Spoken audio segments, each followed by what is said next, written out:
साथियों सुप्रभात। आज हम कुछ आदिकाल से संबंधित ये लगभग दोस्तों हर परीक्षाओं में पूछा जाता है, चाहे वो टीजीटी हो, पीजीटी हो, बोर्ड एग्जाम हो और जेएससी परीक्षा हो। तो जो हमारे हिंदी के प्रथम कवि के बारे में मैंने इससे पहले का वीडियो बना दिया है, जो हिंदी के प्रथम कवि हैं और आदिकाल के विभिन्न नाम। यहाँ प्रश्न है दोस्तों, मेरे कहने का मतलब है कि आदिकाल के, ये आदिकाल है, ठीक है, आदिकाल के विभिन्न नाम हैं। क्या है? विभिन्न नाम, विभिन्न नाम। और इसका जो आरसी शुक्ला ने माना है समय 1050 से 1375, 1050 से 1375 ईस्वी माना है, ठीक है। तो आदिकाल के विभिन्न नाम, आदिकाल का जो पहला कवि माना है हजारी प्रसाद द्विवेदी ने अब्दुल रहमान को माना है। सॉरी, वो हिंदी का पहला कवि, हिंदी का पहला कवि हजारी प्रसाद द्विवेदी ने अब्दुल रहमान को माना है। और जो हमारे सरपा को माना है, सरहपा को माना है राहुल शांकृत्यायन ने। और आरसी शुक्ला ने माना है चंद्र बरदाई को, ठीक है। और डॉक्टर राम कुमार वर्मा ने माना है, डॉक्टर राम कुमार वर्मा ने माना है कुशदंड को। और गणपत चंद्रगुप्त ने भी माना है, ठीक है। इस प्रकार से हमारे कुछ शालिभद्र सूरी को माना है, जो हमारे गणपत चंद्रगुप्त हैं उन्होंने शालिभद्र सूरी को माना। हिंदी का पहला कवि, ध्यान दीजिएगा, ये हिंदी का पहला कवि है। और यह क्या है? आदिकाल के विभिन्न नाम हैं। एक इन कवियों के द्वारा दोस्तों ये आदिकाल के विभिन्न नाम बताए गए हैं। तो आते हैं बाल्यावस्था काल, रमाशंकर शुक्ल रसाल। ध्यान दीजिएगा, अभी ये सब प्रश्न नहीं पूछे गए हैं दोस्तों, बाकी नीचे वाले कई बार पूछे गए हैं। तो मैंने इन्हीं प्रश्नों की खुदाई करके आपके लिए बनाया है। बाल्यावस्था काल किसने कहा? रमाशंकर शुक्ल रसाल ने, अर्थात आदिकाल को उन्होंने बाल्यावस्था काल कहा, क्योंकि सबसे पहले की अवस्था है। जो हमारा हिंदी जो है साहित्य चार भागों में बांटा गया है, आदिकाल, भक्तिकाल, रीतिकाल और आधुनिक काल। इसीलिए इन्होंने बाल्यावस्था काल कहा। क्या कहा? बाल्यावस्था काल, रसाल जी ने। और अंधकार काल किसने कहा? अंधकार काल, क्योंकि इसमें सिर्फ वीरों से संबंधित रचनाएं लिखी गई, इसीलिए कमल कुलश्रेष्ठ ने इसको अंधकार काल कहा। और वीर गाथा युग किसने कहा? बाबू श्याम सुंदर दास। वीर गाथा युग, ध्यान दीजिएगा, आदिकाल का दूसरा नाम वीर गाथा काल भी है, लेकिन यहाँ पर बाबू श्याम सुंदर दास ने क्या है? वीर गाथा युग कहा है। और आधार काल किसने कहा है? सुमन राजे और मोहन अवस्थी। दोस्तों इन प्रश्नों को याद करिएगा। अभी यह प्रश्न परीक्षा में पूछे लगभग नहीं गए हैं, बाकी नीचे वाले प्रश्न पूछे गए हैं। मैंने इस प्रकार से इन प्रश्नों को ऊपर रखा है। अंकुरण काल किसने कहा? गोलेंद्र पाठक। अंकुरण काल किसने कहा? अंकुरण काल किसने कहा? गोलेंद्र पाठक ने कहा। याद करिएगा, या फिर इसको शार्ट स्केल ले लीजिएगा, नाम अपना डायरी पर नोट कर लीजिएगा। और अपभ्रंश काल किसने कहा? गुलेरी ने कहा। गुलेरी और धीरेन्द्र वर्मा ने। धीरेन्द्र वर्मा जो है इलाहाबाद के हैं, ये वहाँ प्रोफेसर थे यूनिवर्सिटी में। और तो इसको अपभ्रंश काल कहा। अपभ्रंश का मतलब क्या होता है दोस्तों?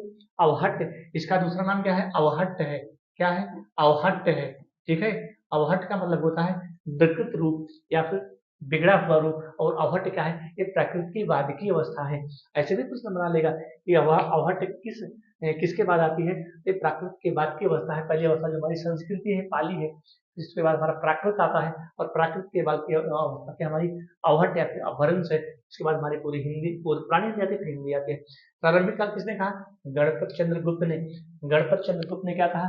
प्रारंभिक काल कहा। इसको, आदिकाल को, यही गणपत चंद्रगुप्त हिंदी का पहला कवि शालिभद्र सूरी को माना है, ये भी ध्यान रखना है। यही गणपत चंद्र हिंदी का पहला कवि किसको माना है? शालिभद्र सूरी को माना है। किसको माना है? शालिभद्र सूर्य को माना है। यही गणपत चंद्रगुप्त हिंदी का पहला कवि। और ये क्या है? आदिकाल के विभिन्न नाम है। आदिकाल किसने कहा? हजारी प्रसाद द्विवेदी। किसने कहा? हजारी प्रसाद द्विवेदी। यही हजारी प्रसाद द्विवेदी हिंदी का पहला कवि किसको माना है? यही हजारी प्रसाद द्विवेदी जो है हिंदी का पहला कवि माना है अब्दुल रहमान को। किसको माना है? अब्दुल रहमान को। नोट करना, अब्दुल रहमान को माना है। और इनकी रचना क्या है? संदेश राशक है। इनकी रचना क्या है? संदेश राशक है। और संदेश राशक में 6 ऋतुओं का वर्णन है। और यह किस भाषा में है? अवहट्ट भाषा में है। किस भाषा में है? अवहट्ट भाषा में लिखा है। 6 ऋतुओं का वर्णन है। तो दोस्तों ऐसे प्रश्न बनते चले जाते हैं। जब तक आप लोग कंटेंट नहीं पढ़ोगे, रट्टा पर मत जाइए, थोड़ा सा डीपली में पढ़िए। वीर गाथा काल किसने कहा? वीर गाथा काल रामचंद्र शुक्ल ने कहा था इसको। क्या कहा था? वीर गाथा काल, अर्थात वीरों से संबंधित रचनाएं। जॉर्ज गियर्सन ने इसको चारण काल कहा था।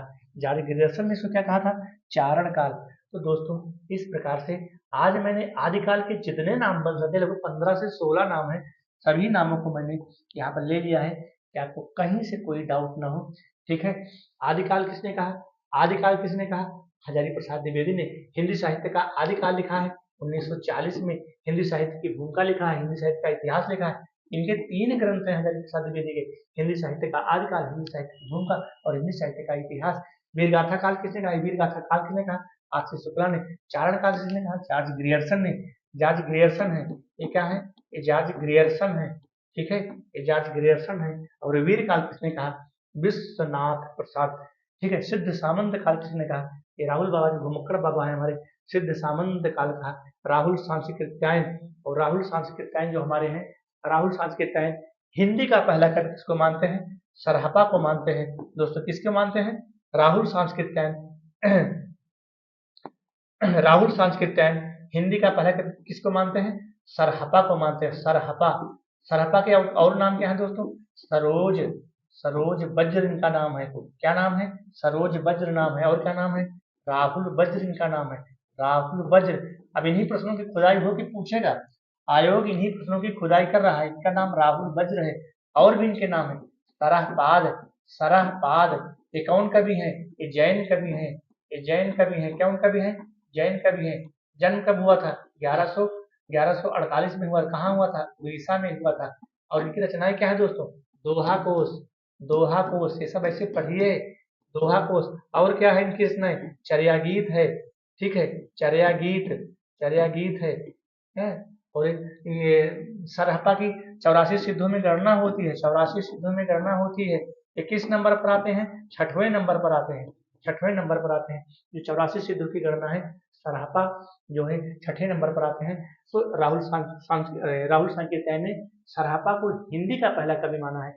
तो मैंने आपको लिंक कराते हुए हिंदी का पहला कवि और आदिकाल के विभिन्न नामों दोनों को लिंक कराते हुए दोस्तों पढ़ा दिया। अगर हमारा वीडियो आपको अच्छा लगे तो कम से कम दोस्तों लाइक कर दिया करो, कमेंट कर दिया करो, सब्सक्राइब नहीं करोगे चलेगा। ठीक है, बीज वपन काल किसने कहा, बीज वपन काल किसने कहा, महादेव प्रसाद द्विवेदी ने कहा, जिन्होंने सरस्वती पत्रिका का संपादन किया है। ठीक है, 1903 से 1923 तक, 1903 से 1923 तक इस प्रकार से मेरा जो है दोस्तों पूरा होता है। और जो हमारा ये आदिकाल के विभिन्न नाम है। ठीक है, आदिकाल के विभिन्न नाम है। इसको आप शॉर्ट स्क्रीन भी ले सकते हैं, शॉर्ट स्क्रीन भी ले सकते हैं। और शॉर्ट स्क्रीन लेकर के आप इसको नोट कर लीजिए, क्योंकि यहाँ से प्रश्न बना सकता है। यह प्रश्न अभी नहीं पूछे गए हैं। ठीक है, यहाँ से प्रारंभिक काल, अपभ्रंश काल, अंगोण काल, आधार काल, वीरगाथा युग, वीरगाथा काल नहीं, वीरगाथा युग, अंधकार काल और बाल्यावस्था काल, इन प्रश्नों को बना सकता है। बाकी नीचे के प्रश्न तो काफी पूछे गए हैं, तो मैंने इसीलिए सारी चीजों को ऐड कर दिया है और इसको हिंदी के पहले कवि से भी मैंने रिलेट कर दिया है। दोस्तों धन्यवाद। अगर वीडियो हमारा अच्छा लगे तो आप लोग लाइक करो यार, सब्सक्राइब करो, क्योंकि इसके लिए वीडियो बनाना पड़ता है, थोड़ा सा मेहनत करना पड़ता है आप लोगों की। धन्यवाद।